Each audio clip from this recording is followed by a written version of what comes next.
One day, in the early morning, Gautama Buddha was sitting in a garden quietly with his disciples. A man arrived silently and stood in the shadows. That man was a great devotee of Lord Rama. He had built many temples across the country. He had devoted many years in the service of Lord Rama. He would always chant Rama's name and contemplate on Rama's greatness. He was old and close to his last years, and even after many years of dedicated spiritual effort, he was not enlightened. He wanted to know for sure if there is a God or not. When he heard about the enlightened one, he came to get his doubt cleared. When he felt that nobody would notice him talking to Buddha, he asked Gautama, "O enlightened one, please tell me the truth, and truth only. Is there a God?" Buddha, from his intuition, knew that man to be a great devotee of Lord Rama. He looked at that man with seriousness and said, "No, my friend, there is no God." Buddha's disciples that had gathered were very relieved and joyous to finally know the truth that there was no God. They all started muttering between them, sharing what the Buddha had just told.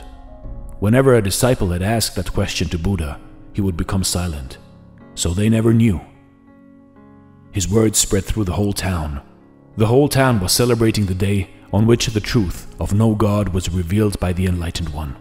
They were finally free of the ideas of hell, heaven, and of somebody sitting up to judge one's actions. It was getting late in the evening, and once again, the disciples came back and sat around the Buddha. There was a materialist who had been an atheist all his life. He had convinced thousands of people that there was no God. He used to go to the priests and scholars and defeat them in the argument about God. He too was getting old, and little suspicion arose in him. What if there is God? Isn't it a waste of my life to spread the no God message if there is God? He was eaten by his doubt. He finally decided to know the truth and sought the enlightened one. He slowly came up to where Buddha was sitting and asked him, "They say you are enlightened. Please tell me if there is God." Buddha, knowing that man to be an atheist, said with firm voice, as if he is in firm conviction, "Yes, there is God." Buddha's disciples once again were back to confusion.